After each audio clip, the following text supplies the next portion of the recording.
Hello, I am Zinfogel. Today we are continuing the August 2021 Datamine review, and we are checking out the sync pairs I missed the first time. So here we have Evelyn, Sawyer, Rachel, and my son, Zamazenta. Without further ado, let's get started. Okay, let's kick this off with the freebie. Here we have Sawyer and Honchkrow, and just for logging in during Liaris banner, you get a 1.5 copy of this guy for free. So Sawyer has some metagame relevance as a free-to-play unit. Now, if you forced me to level Sawyer, I would say this is Kiawe Junior, kind of, sort of, not really, but that's because of the buffing kit. So we have a Dire Hidol, which is amazing. Crit buffs are busted. Any unit in this game can become a legitimate striker with crit support, but this is of lesser quality than the standard Dire Hidol Plus we are used to. So if you want to maximize critical hit rate for a party, you need Sawyer to have his full grid for access to Dire Hidol and Pure Refresh 3. So he's relatively slow ramping as a crit support. But the trainer move is more potent. It only has one use, but it gives you a wide assortment of buffs. It gives you +2 offenses and +1 defenses for the entire party. So you can top off most strikers and also give you a little bit of a defensive filter, as well as a gauge acceleration. And this opens a door to hyper-offensive strategies because gauge acceleration allows you to spam moves constantly, but because you only have the one use, it means this is for a short burst of attacks. So this base buffing kit is pretty solid, especially for a free-to-play unit. Sawyer's primary focus is fixing your offenses, but I do appreciate the defensive buffs because it just helps solidify an structure. But then we have the interesting part of Sawyer's buffing kit, which is his innate passives. So we got a couple of passives here that buff defense or special defense for the entire party by one stage whenever one of Sawyer's attacks is successful. And he also has a couple passives on his grid that do the same but for a special attack and attack, albeit at a lower rate, which is 20%. So there are a couple inherent issues with this. Because yes, Sawyer is giving you some very nice buffs, and he can top off most structures, but the issue is that these are random and slow ramping. In contexts like pre-sync clears in Champion Stadium, there is a legitimate chance that you may not see these buffs happen at all. But these still have good applications due to the fact that all these buffs are tied to Sawyer's moves. In longer matches like Legendary Arena, you can be certain that Sawyer will be topping off all your defensive stats. And in Battle Villa, raising your stats MP3 is a very valuable asset because it mitigates the need to reset for trainer move point refresh RNG. So Sawyer does qualify as an omni buffer, but you have to take the pace of his buffs into account, because you are never going to hear me say, oh, I need defense buffs, I am going to Sawyer. No, if Sawyer is my only source of defensive buffs, he is going to take forever doing so. Now, the reason I compared Sawyer to Kiawe is because he is a more offensively oriented support. This stat spread is awkward because if you really need Sawyer to tank, he can do it, this bulk is fine, but Honchkrow will falter to some extended pressure. But you have some okay offensive stats for a support, like 222 backed by a strong tribal move is nothing to scoff at. Given the fact that Sawyer is already buffing the party offensively, he can capitalize from those very same buffs to dish out some decent chip damage. At the very least, this is better DPS than Grimsley and Lipard, though he is an exceptional case because he's really poor as a DPS unit.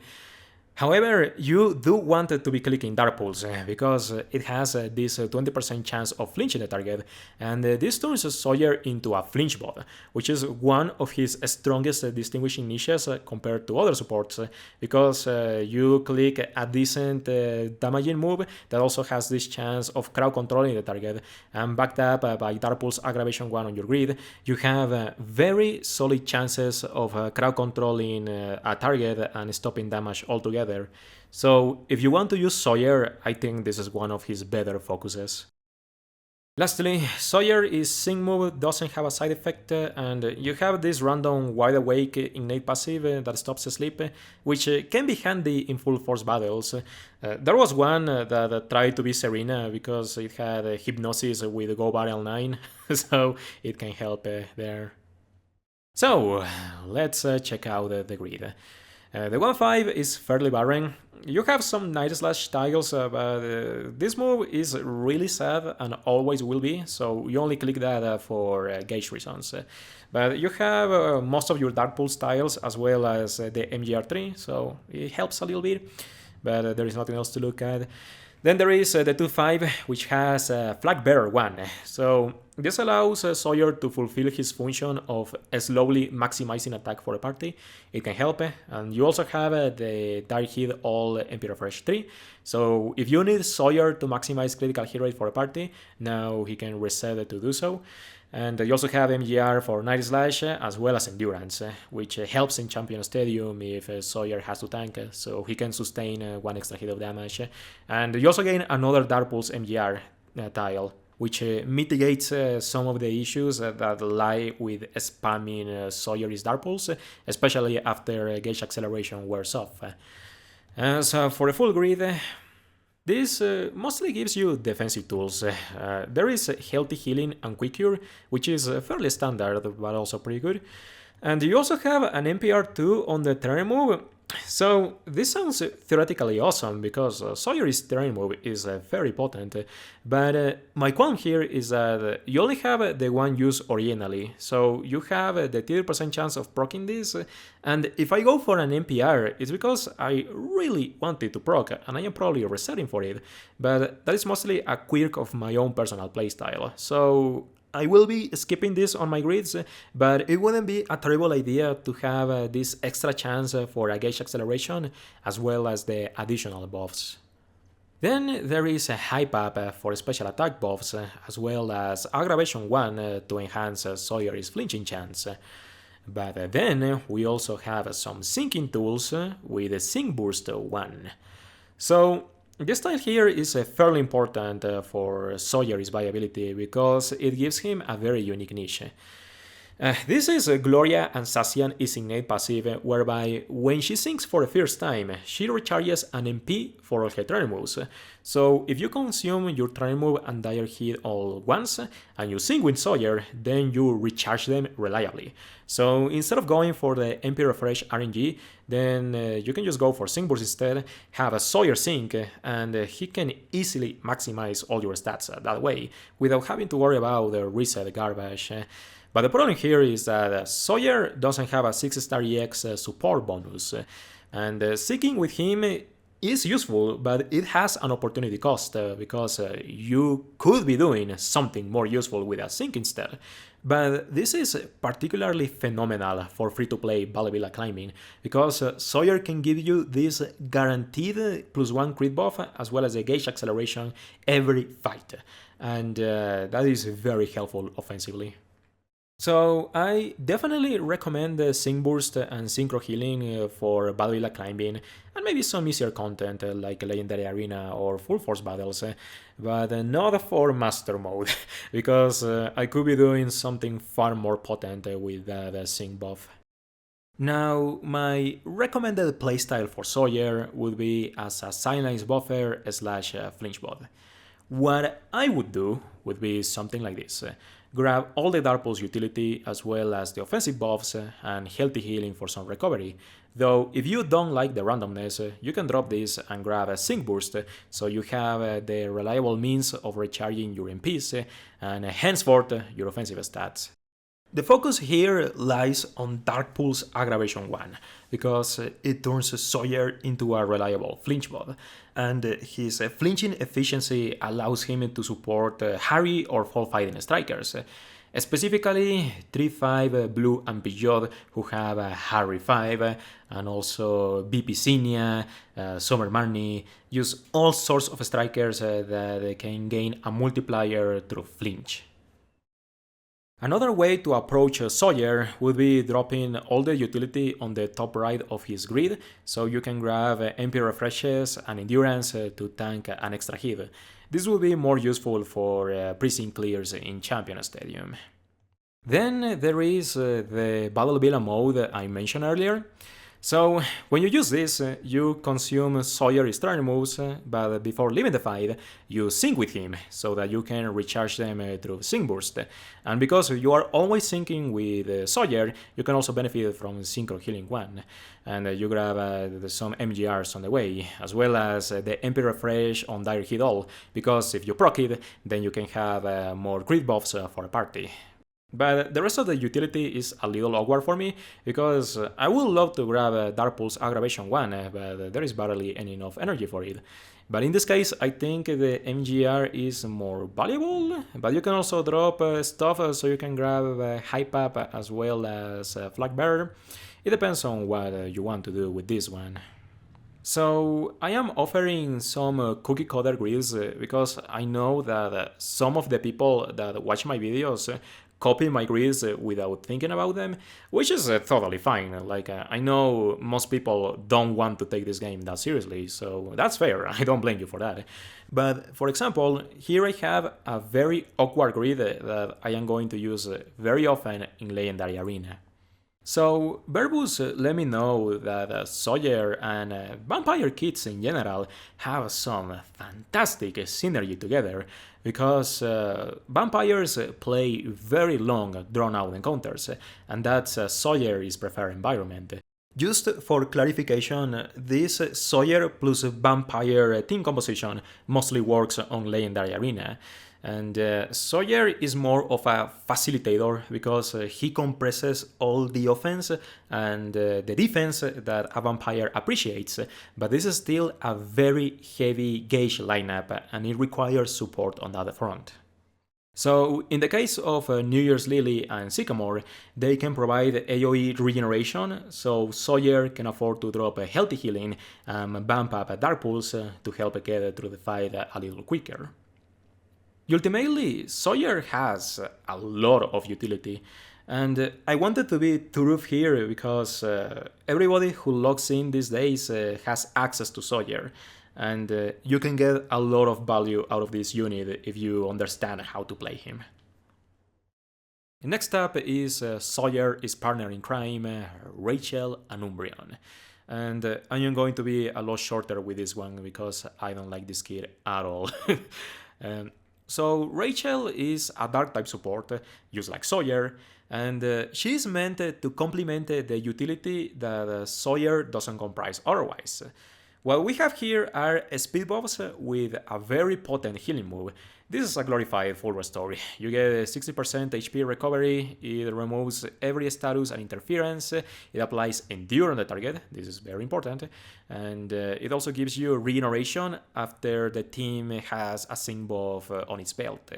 And you also have some special attack debuffs for some defensive utility, your spammy 1-bar move, and Rachel has some tanking passives, so she is meant to be the tank in the Sawyer plus Rachel archetype. So you have Team Trash Tank 1, that's a 20% chance of restoring regeneration tier HP to the party when hit. It can be handy. Then you have Revenge Boost 4, that's a 50% chance of recharging move gauge when hit. And Mutually Assured, this works like synchronized in the main games, where if you get afflicted by a status condition, you deliver it right back to the enemy. So there are more benefits to tanking with Rachel, for certain, but what baffles me here is that she has a worse bulk than Sawyer, so if it weren't for the passives, I would prefer tanking with Sawyer anyway. My greatest qualm with this kid is that it's a tank without defensive buffs. You depend on partners for that. And when your only defensive utility is debuffing a special attack when it's a very slow ramping, this results in a rather fragile unit. This is borderline like tanking with a 5-star support Egmont. The bulk is not very good, in fact it's concerning. I assume this was done in an attempt to nerf Rachel's turn move, because it's admittedly amazing. It's perhaps the best healing turn move in the game. But when your tanking is average, are you really getting much out of this healing? The best utility I can see for Rachel is playing her in overpowered structures, because she has the access to Snarl, and with her speed buffs she can fix up a gauge for the party, so handy but very limited. Broadly speaking, Rachel is a dark type version of Viola without the defensive buffs, but not everything is hopeless for Rachel. She has one unique gimmick that no other unit can do at the moment, and that is granting Endure to an ally. So this is a very niche quirk for a very niche strategy, and that is enabling power reserves users who don't have innate endurance. So we are talking about Corina and Lucario, Mask Royal and Incineroar, May and Swampert, Silver and Ho, who have a very strong power reserves tile on their grid, but without endurance, it's very risky to proc it. What I normally do with PR strikers is tank with them, because they usually have endurance somewhere on their kit. So once they reach critical HP, I use some taunter like Phoebe, Lycia or Marlon to draw the aggro away to keep them safe, and that is usually enough time for them to abuse the power reserves multiplier so they can massacre the stage. But the difference with Rachel is that she is providing endurance to units who don't normally have it otherwise. So this is her one key gimmick. She can provide Endure to a power reserves striker, and honestly, I think that's the most fun way of playing her. So, much like her base kit, Rachel's grid is rather boring. Her 1-5 doesn't have MGRs for the moves, okay. 2-5 gives you Toughen Up 1, so if you are tanking with Rachel, she can attempt to generate the defense, and you also have X-Speed All MPR3, which can help inertia strikers, and you also have Unyielding 2, so if you use Rachel's turn move on herself, she has this 30% chance of proccing Endure again, which can be the difference between winning an encounter or not.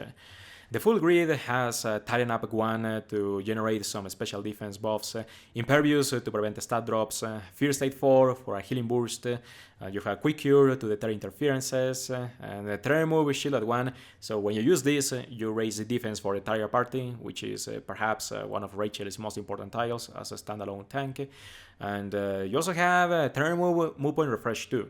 So, unlike Sawyer's turn move, I am not annoyed grabbing this, because Rachel's turn move is one of her best perks, and if you happen to proc it again, that is an abundance of healing that you are recharging. It's like slapping Umbreon again in the match, so attempting this proc can yield you great results.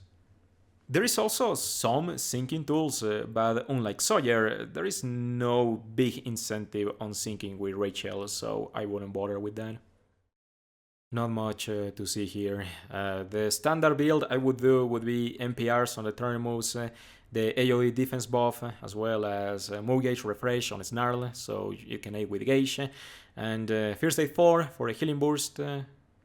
But honestly, I think Rachel is better run as a sidelines buffer, but when her utility is so limited, is she really worth the slot?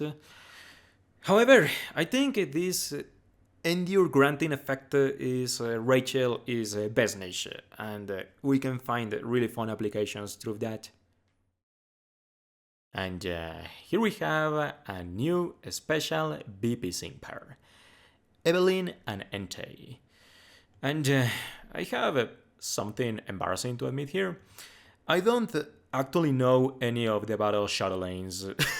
When I played Pokémon X, I just went right past the battle Mason, so I'm going to be learning them through this game.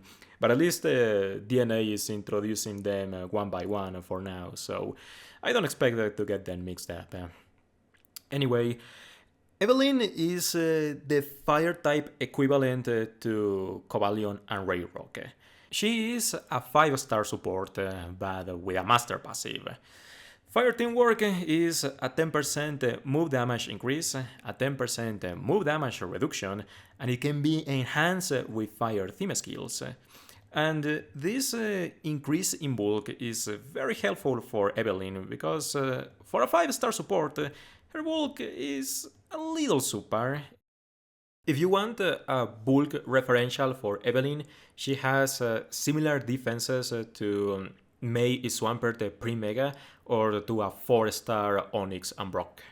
But with the unboosted Master Passive, Evelyn has a similar bulk to Lily and Clefairy, and with a fully boosted Master Passive, she has a similar bulk to Leaf, so the Master Passive really helps her here. As well as the fact that Evelyn is a hyper defensive unit. So she's got X-Regional, and this move is the reason Glacier sees usage, if whatsoever. This provides regeneration to your entire party, and when it elapses, it basically behaves as a potion. It's the same recovery rate. But what I really like about regeneration is that it prolongs move animations, so it's a deceptive way of generating move gauge. And the turn move only has one use, but it's very potent because it raises the party's defense and special defense by 4 stages. So with these 2 turn moves alone, Evelyn is fully protecting your party from every front. She is providing you defensive stats, recovery, as well as move gauge. So she has some fantastic defensive utility. And her passives are mostly derived from tanking. So she's got Revenge Boost 9. When Entei gets hit by a damaging move, it recharges 1 move gauge, but it can be a little annoying because it's a reactive skill which may prevent you from executing a quad Q, and you have a Team Fist Bomb 3, so when you attack, you have a 40% chance of healing the party with Regeneration tier recovery, which is really good, very consistent as well. And Quick Cure deters Trap, Flinch, or Confusion once, and those can really mess up Entei. As far as the moves go, you've got Flame Wheel, just your standard 2-gauge move that you use to preserve gauges, but it has a 10% chance of burning, and then we've got the potent version of that, which is Sacred Fire. It's a trigger move, significantly stronger than Flame Wheel, and it has a 50% chance of burning the target. So Evelyn here is BP Morty on steroids, pretty much. This is everything that Rachel wanted to be. All the defensive utility you could dream of, good recovery, as well as some take utility with Burn, which is one of the better status conditions you can be inflicting. Burn has a couple functions. First off, it's recoil damage, so Evelyn is contributing a little bit of offense through that, and second, it also lowers the enemy's attack stat. Both of these don't matter too much on center mons because almost all of them have a Listen Burn 9, which lowers the effectiveness of both of these side effects, but it still helps, and it can enable Burn Synergy users. Speaking of Burn Synergy, there is a misconception that we need to address here. So here we have a fire type support with a fire master passive, and it has burn utility. So alright, let's pair it with Rion and Charizard. Easy money, dude. Proc my Scorching Sink, proc my burn synergy, and then murk everything on the enemy field. And this is a coherent function, like I don't blame anybody for having this train of thought because it makes perfect sense. Evelyn is theoretically a perfect partner for Rion and Charizard. But there is something that you have to understand about Evelyn in that she is a hyper defensive unit, and Rion has other niches that he needs addressing. Something I despise about Rion is that his turn move can be difficult to work with. It is a slow ramping, and the recharges from MP Rekindle 2 are also RNG, so you don't know when they are going to happen. And when you have a 6-star EX 3-5 Leon, what you are doing is a pre-sync clear in Champion Stadium with your burn-based Signux. But because of Leon's buffing efficiency, he is better off with a partner that gives him faster buffs. And Evelyn is not contributing to that, because she gives you all the defensive utility you can dream of, but she's not going to actually help Leon clear stage, outside of pre-burning things to proc Burn Synergy 3, which doesn't matter because Leon can burn things by himself with Inferno, and you are burning things for purposes of proccing Scorching Sync 5, and hence activating your Sync Nuke. Now, you might be saying, alright, then I can use Evelyn and then some offensive support on the other slot. So, the deal with most Burn Synergy users is that they typically benefit more from weather than from burn damage itself. So, Leon and Charizard is an example. He benefits more from Sunny Day. Then there is Holiday Cybold, who benefits more from Rain Dance. And if you are bringing Evelyn for the purposes of proccing Burn Synergy, it's kinda whatever, because the aforementioned units are capable of inflicting burn themselves to proc their multipliers, and they can deal far better damage when you slot in the weather. I wanted to make a point of this because I think a lot of people who are getting Evelyn, outside of waifu reasons, are getting her because she can assist Leon and Charizard. But in contexts like a prison clears, I think you can get more value from an offensive support, plus the Sunny Day Setter, and Leon himself can take care of burning just fine. But in longer encounters, like say Legendary Arena, it's a different story. Evelyn triumphs on that front because she's very difficult to take down, and in long encounters, survival is your top priority. Now then, let's see what the grid has to offer. The 1-5 is something. The 2-5 has the standard junk that BP Simpers get, Toughen Up 1 and Tighten Up 1, which is pointless on Evelyn when she already buffs defensive stats efficiently. You have Endurance, handy to survive a random crit, though you are giving this Vigilance as a lucky skill, and Solar Shield to prevent status conditions when the weather is sunny. This is mostly to play off from solarized team structures. And you have Stalwart, as well as Dirty Fighting 2 for an offensive multiplier. Well, I don't think I'm going to be doing this with Evelyn because I am not sure if I'm going to pull her or Cobalion, but offensively, Entei is worse than Silver and Ho in every capacity. So this is mostly for Bad Means Sunday video or some such. And for the full grid, we have some fun things. First Aid 4 for the Healing Burst, Quick Tempo for Gauge Acceleration at the start of the fight.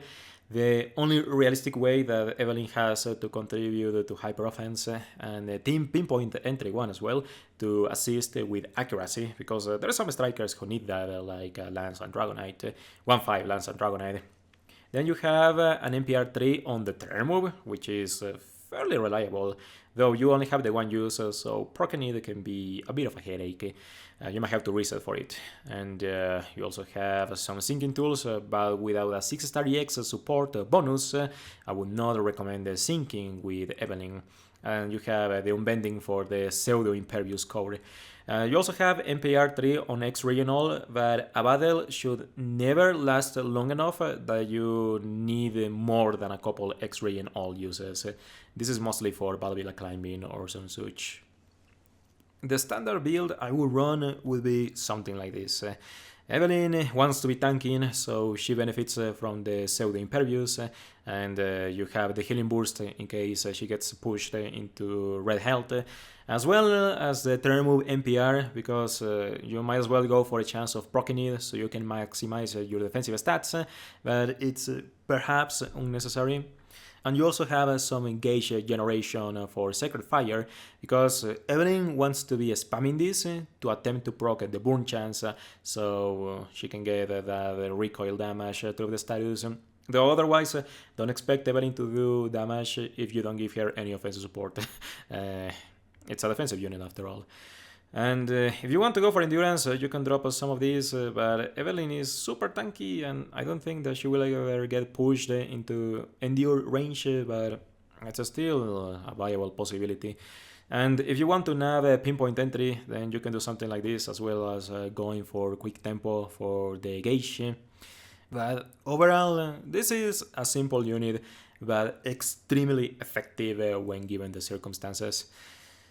I wouldn't lambast you for picking this over Cobalion, but we have so many defensive supports that I cannot say how necessary Evelyn is in current metagame. I just realized that we're only checking supports in this video. That's a funny happenstance. So, here we have Hope and Zamazenta.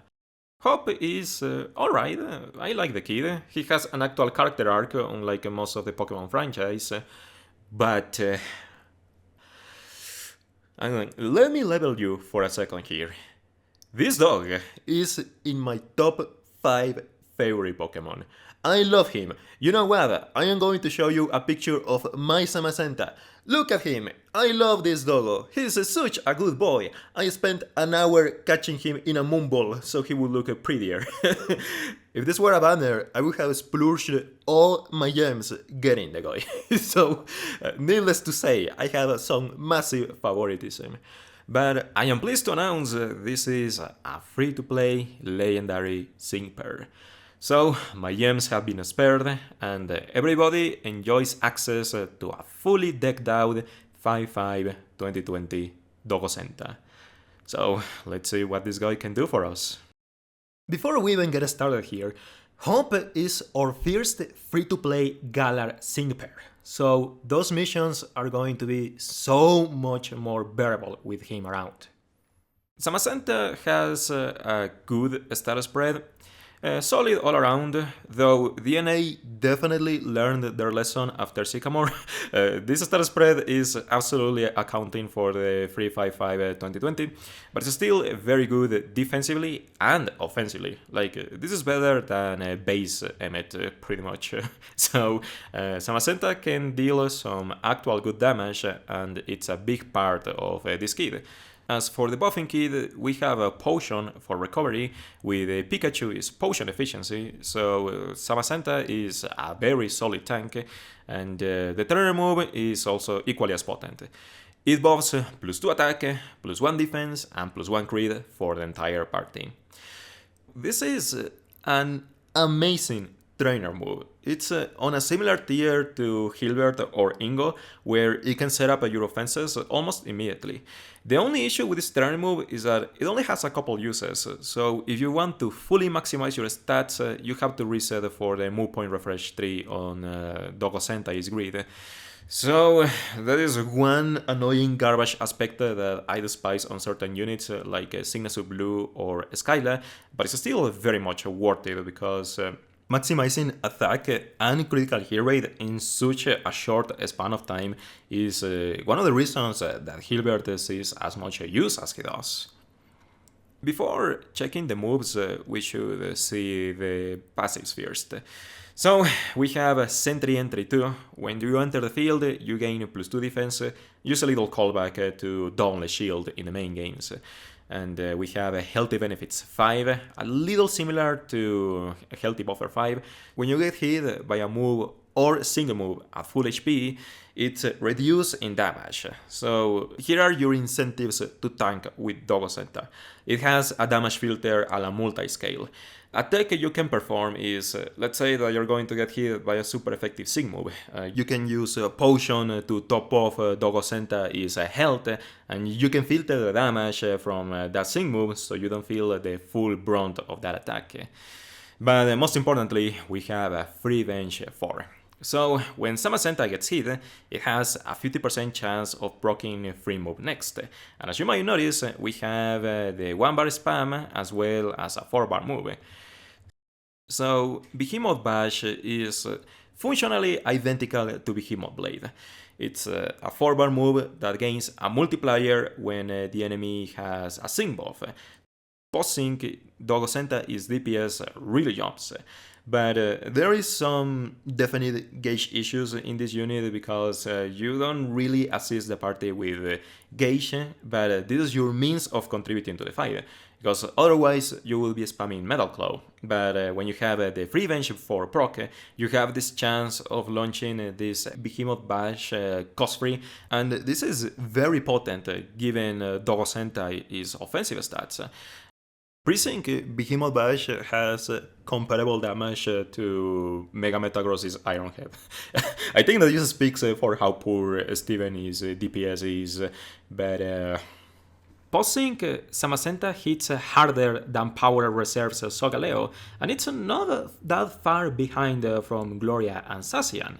So this is a perfectly capable striker, but given the functionality of the kit, this is mostly to help you assist another striker, so Hope and Zamazenta excel at dual strike team compositions because they compress the tanking role as well as the buffing efficiency that another striker appreciates for early offense, and if Zamazenta procs the free bench, he can launch this potent Behemoth Bash for additional DPS. You know how I love running support memes in my channel, and I hope I taught you something from it, because that is a fundamental aspect of this unit. This is a tank with very fast offensive buffs that can also contribute offensively. Like, it can deal good damage, especially if you take it to a long match that goes to posting. For a free-to-play unit, Dogosenta is really good, but is a little lacking in utility, hence why I wouldn't call it a top tier support. Because, for example, Sycamore, well, he's broken because he has Hornleech, but he can also debuff a special attack with Moonblast, so that gives him utility. And Boxy has his Leer shenanigans as well as the Gauge acceleration, where Dogosenta is a more simplistic unit, because it tanks, deals damage, and keeps the party alive, but it doesn't do much more beyond that. So I am a little disappointed with this kid because it's not what I wanted for my son. Like, what I wanted was a fighting type move with one offensive multiplier. Use the Tough Cookie or whatever, and I could have done so many offensive support memes, but I guess this is fine too. Ultimately, I would label Hop as a dual strike enabler. This is a better version of Jasmine and Steelix with a lower skill ceiling, because Zamazenta is providing all the offensive support that a physical striker could wish, but it's benefiting itself in the process. Zamazenta plus Steelix would be such a potent defensive and offensive core. It's basically an impregnable fortress that also happens to deal good damage in the process, and it doesn't matter that the setup is slow because it's unkillable, and when the battle goes to posting, Zamazenta uses Murk's garbage with Behemoth Bash. Well, let's see the grid. We have access to everything. First, we have Healthy Healing. And this synergizes with Healthy Benefits 5, because if the enemy is incapable of surpassing your regeneration recovery, you can keep proccing this and filter damage. Though, if you grab this, it prevents you from using the HP down in half option in Champion Stadium. And then there is a Sharp Entry 1 to assist you with some offensive self-sufficiency. This is mostly to spare you the time of using Hope's trainer move. But if you plan to use this offensively, you want to pair it with Boxy or something, so you can save time using buffs and instead attack with Dogosenta. Then we also have Adrenaline 1, but without a 6-star EX support buff, I have no inclination to sync with Zamazenta, though Dogosenta's sync move does have the same multiplier as Behemoth Bash, and considering it's a 5-5 without any drawbacks, it can do okay damage if you need to. Down here we have Unbending to prevent the defense drops, though Impervious would have been better. We also have Pikachu's Potion Efficiency and Emergency Huddle 1. So when you are on critical HP, you buff defense for the party by one stage.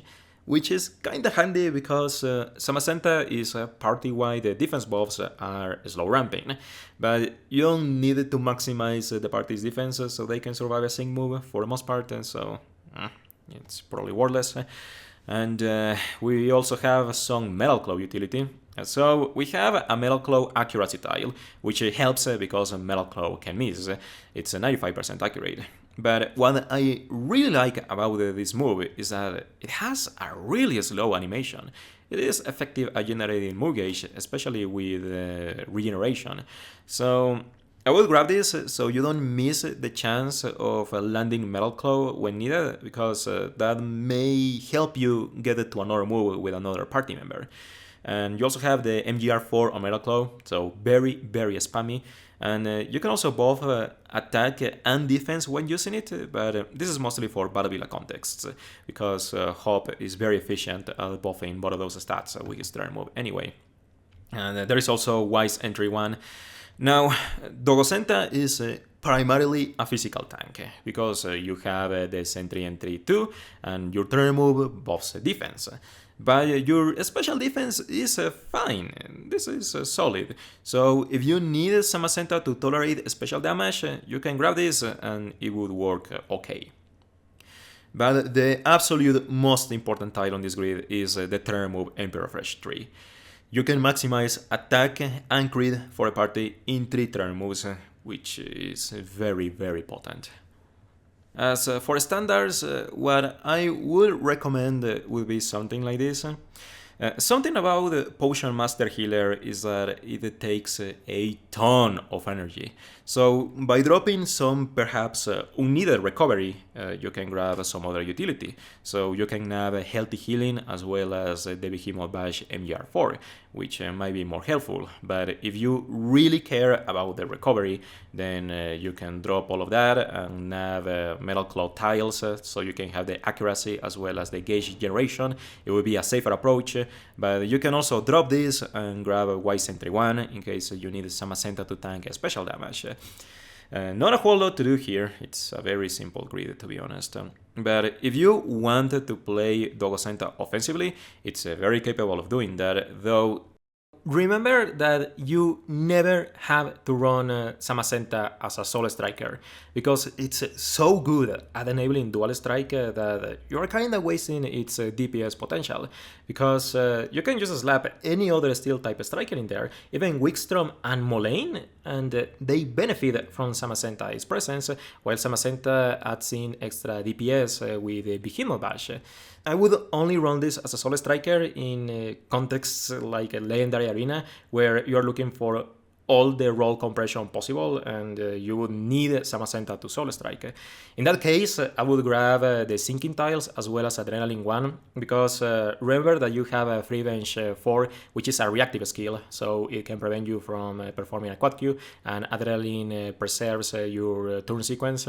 So it helps, and just go for all the Sinking Tiles, because this Sync move has a side effect in that it's enhancing damage when the enemy has a Sync buff, just like a Behemoth Bash. So because it has a multiplier, the damage got chopped, but the Sinking Tiles fix it right up, and it can be very solid on that end.